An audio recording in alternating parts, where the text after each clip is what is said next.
Welcome to Raisina Mediterranean. This is Christina Kausch, and I'm here with Kausch Arha, founder of Free and Open Indo-Pacific Forum from the United States of America. Welcome, Kausch. And also with Shireen Al-Naga, chairman of AK Naga in Egypt. Welcome, Shireen. Thank you. So we are going to speak today about ports, power, and partnership, delivering on the IMEC promise. So maybe let me start with you, Kausch. The IMEC project is, of course, not only a transport link, but it is a geopolitical, long-term transformational project.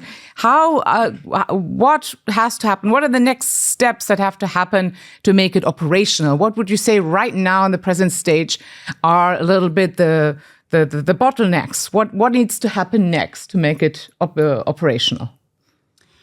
Well, thank you very much, Christina. It's a real pleasure to be here with my recently discovered good friend, Shireen Nagar, so I appreciate being with him. He knows a lot more about your answer than I do because he's an engineer by training and a port engineering by specialty. I think it's important to understand how we got to where we are on IMEC. This is a sort of evolutionary process that started off with Abraham Accords that normalized relationship between Israel and UAE, followed up by sort of a Middle Eastern quad of coordination between I2, U2, India, Israel, UAE, and US. That then led to the 2023 G20 announcement of the India, Middle East, Europe Economic Corridor. It has very strong economic and political fundamentals to work at it. And there are largely three important issues. One, all 8 signatories of it, which is India, UAE, Saudi Arabia, United States, and then 4 Europeans, EU, Germany, Italy, and France. They're all relatively rich countries, not dependent on somebody else giving them money to build infrastructure within their own national borders. So that's a real remarkable thing. It's sort of economically sufficient and self-sustaining initiative. Second, there is not a dominant entity overseeing all the others. Everybody is on equal footing, helping along where they can. So both for political reasons and for economic reasons, it is an overgoing thing. Now, to that end, it's important to know that India's important drive, I think, is the big engine, is really India, because it's the fastest growing economy, large economy. And it's driving a lot of this. Its number 1 trading partner is US, number 2 is China, number 3 is UAE, number 4 is Saudi Arabia. So already the trading aspect from India to UAE and to Saudi Arabia is going along pretty fast. And the ports, and I'll set it up for my colleague, I mean, the Indian port, the largest private port, Mundra, a lot of public ports, including Mumbai and others. So all the way from Mundra, from Gujarat down to Cochin will be sort of throwing into this particular action. So certainly around in Middle East, you've got Dubai, you've got Jeddah, you've got Dammam, you've got all the other ports that will play important role. None more so than the one in Suez Canal, because you have to remember that the India, Middle East, Europe Economic Corridor is both a definitive corridor of rail and road, but a important phenomena which captures Indo-Mediterranean commerce, of which 90+% goes and will continue to go through Suez Canal. I think it's good to have other complementary efforts which complement, do not substitute, but complement Suez Canal with rail and road networks, of which one is through the Gulf Peninsula, other one may very well be through Basra to Turkey and go that way. When it gets into Europe, that's when interesting to look at the European ports to address. So even today, most of the Indian traffic that goes through Suez Canal goes to Rotterdam. 90% of it goes to Rotterdam. So the question then is, are there Mediterranean ports that can serve in? And in there, 3 important things ports have sort of stepped forward till now. Piraeus is very keen to become one of the important issues that's come in. Marseille, we are here talking about it. Marseille and Piraeus are good transshipment ports. So there you have to look at ports, whether the big containers come, they get divvied up into then smaller routes and loads, and they go off either from Marseille over to Algeria, or how much of internal penetration within Europe does the port provide? Therein, I think Trieste or the upper Adriatic is the shortest and the best connected to get into the industrial heartland of Europe, whether it's from Trieste is between 400 kilometers to go to Munich or go to Zurich or to Vienna or to Prague or even a little bit further to Budapest. So that's the kind of complementarity of the European ports as they construct and go through it. Most of the energy is between India and UAE side of stuff. I think the Europeans hopefully will step up and take the ball forward. Thank you. Well, thank you, Kaush. You've already framed the whole conversation very nicely, also with some background. Important preconditions, the financial condition, the political consensus among the signatories, which is great. But also, you've put your finger on the fact that we should rather conceive this project as a network that is, rather than a tunnel, like a network that is complementary to other connectivity projects. So maybe, Shireen, could you say a little bit about these bottlenecks that we were talking about? So what are, in terms of port, rail, logistic hubs, what are the current bottlenecks? Perhaps also say, since you're from Egypt, a little bit what role the Suez route plays there and how Egypt sees its role in the future moving forward if it's to be integrated. All of these questions would be interesting to learn more about. Right. Well, the IMEC routing as it stands, I think needs serious consideration. Reason being that they are looking... Can't there be more than one route? Exactly. And that's exactly what I'm saying. There needs to be a lot more than one route. At the moment, it is all focusing on the Emirates, Abu Dhabi or Jebel Ali. And these ports are already very heavily committed, very heavily congested. So in a system like this, it all depends also on the modus operandi. I mean, the Indians have been developing the rail network very extensively, and it would be a lot easier and a lot cheaper not to do it through lift on, lift off. So the way things are being planned at the moment is that you put containers on a ship in Mundra or in Cochin or wherever in India, and you come over to Jebel Ali, and then you discharge, and then you land them on a train, and then the train goes off all the way up to Jordan, across Saudi Arabia, Jordan, and then it ends up in Haifa or Ashdod, where it is offloaded again and going on another ship, and it goes off to any destination in Europe, be it Piraeus, be it Brindisi or Bari or Goethe, whatever, and there's plenty of ports, Italian ports, and or Marseille. Now, this modus operandi is very restrictive because you don't have the choice to diversify your operation. And you don't have the choice to say, okay, fine, here, I'm going to go through this route. It's going to cost me so much money. The much less costly is the rail network. And I was just discussing with a colleague yesterday that why doesn't the Indians learn from the Chinese? The Chinese are doing the One Belt, One Road. And the One Belt, One Road is very highly dependent on rail. Now, the Indians have got a very extensive rail network, and by going through rail ferries from Mundra, the train can go on the rail ferry all the way into the Gulf, be it Jebel Ali, be it Sohar in Oman, which is a much more preferential port because it's much closer, and you don't have to go into the Strait of Hormuz, which at the moment is on fire. So then you are avoiding conflict zone. And then from Sohar, you can go directly into the King Abdullah port in Saudi Arabia. And there are links, right? There are rail links. And this, the Jeddah, King Abdullah, Jeddah, Riyadh port is being completed. The rail network is being completed. So that's coming. And then across to the Egyptian side. Why Egypt? Because Egypt has got 4 import hubs, be it Bernice, be it Safaga, Sokhna, and Adabiya.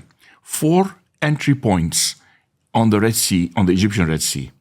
If you're talking about the export from Egypt, or the outlet ports from Egypt, then you have Abu Qir, you have Alexandria, you have Dheila, you have Damietta, you have East Port Side, and you have West Port Side. 5 outports. So wherever you go, you are avoiding bottlenecks. If you have a train, and then your cargo will be on the train all the time. Now, a train operator will come and tell me, okay, why should I expose my wagons for so long? I say, because you're not exposing your wagons so long, you have something more important.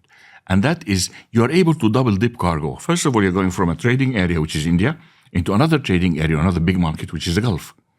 So you can exchange cargo there. And then you're going from the Gulf into Egypt, which is 100 million people. That's another big market.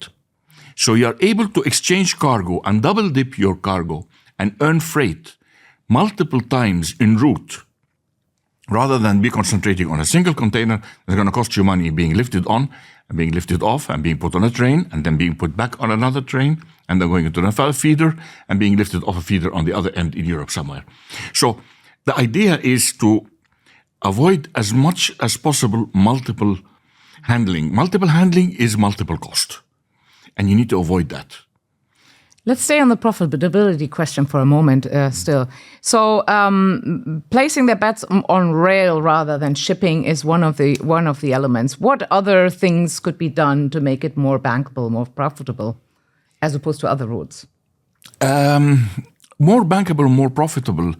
If you look at Egypt, Egypt has got a very specific and a very special status, which so far I have seen that IMEC has completely ignored. Not because it is Egypt, but because of the status of Egypt. Now you have Egypt is the head of COMESA. COMESA is a lot of African states. When you look at the IMEC on the other side and other tracks moving over on the Asian side, it doesn't touch Africa. Africa itself is a colossal market, an unexploited market. Then you're opening new doors which have never been opened before. That is one. Then that's where the profitability comes. Egypt has got preferential customs deals with the COMESA organization, with the COMESA states. So these can be extended to India, can be extended to whoever is using the passages over there. Okay, you could tell me, all right, how is your rail network in Egypt? Oh, it's been given a facelift, and up to 9,000 kilometers of track alone has been replaced. So you can imagine the kind of investment there is. New wagons, new trains, new locomotives, everything is becoming new, both for passengers and for cargo. That's one. The second thing, a lot of rail-linked inland depots are actually in operation in the main industrial areas like East Port Side, like 6th of October City, like 10th of Ramadan City. And all these are linked to rail heads in ports. So you already have, the network is there. It is all for IMEC to come and use it. Okay, you're going to have to have a bit of beefing, a bit of polishing up. But that is teething problems that anybody will have to go through. But if you talk about credibility, availability, and readiness, we are there to start today. Kaush, how do you see the political momentum for IMEC that now is living a little bit of a new push since it was temporarily paused because of the security situation in the Middle East? How do you see this developing moving forward? Do you think security is a major impediment? How do investors see this? How do politicians see it?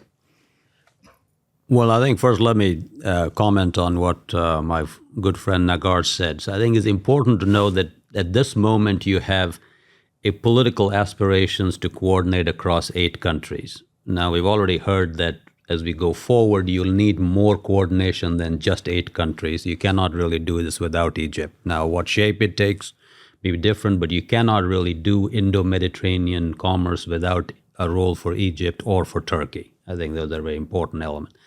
Then the question is, what particular corridors? I don't like to spend too much time because I don't think we know that. They'll have feasibility studies, look at it. It may very well be, just like you said, go from Oman directly to Port Said and then cross over to Egypt, or you go across all the way to Jordan and to Haifa.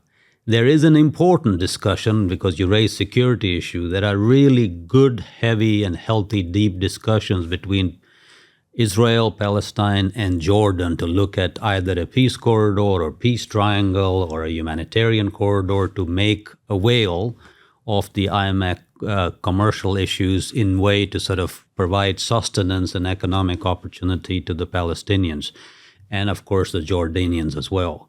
Now, when it comes to security element, I think also this is something that is talked more on the European American side than it is among the Indians and the Middle Easterns and the Egyptian side. They've lived through it, they're used to it, business gets done, business was thriving even in the toughest Taliban days in Afghanistan, Iran and Pakistan and others were doing trading at that time. Going forward, I think you will require through when the political aspirations float out, what are the economic drivers of that? That's the more important focus than security. So when it comes to Europe, are we really at this moment proposing, let's take the train example. So let's say this efficient train stuff comes up and ends up in Piraeus. Where would the train from Piraeus go? Which part of Europe would a train in Piraeus really address? At best, maybe Southern Balkans, maybe up to Bulgaria, Romania. If there's a train to Marseille, where would that go? Perhaps to Lyon, perhaps to Toulouse, because the northern France, even northern France will be covered from Rotterdam and Antwerp on sort of train sort of stuff. If you go to Upper Adriatic, you may get a better sort of train inroads within Europe if that's the approach. If you're taking one of transshipment where you come to them and use them as hubs to then put and go to other places, then Piraeus and Marseille make sense. Catania makes sense in Sicily for the same reason. So you'll have to sort of play this out. And at this moment, when you have political aspirations and big conferences talk about it as Marseille the end point or Piraeus the end point, you're not really sure why they would ever compete with Rotterdam or Hamburg in sort of getting into the industrial heartland of Europe. That only approaches from Upper Adriatic, whether you go for everything from Venice to Monfalcone to Trieste to Koper to Raqqa, any of that area. So as you go forward, I think the business will take over, and it'll take over largely because of business economic reasons. Europe has to diversify, Middle East has to diversify, and India needs to find markets. So I think that will drive it, and things will work out with good engineers as to which one makes more sense or not. I think security, they'll find solution. They can incorporate that into the cost, and they'll go forward as we discuss this.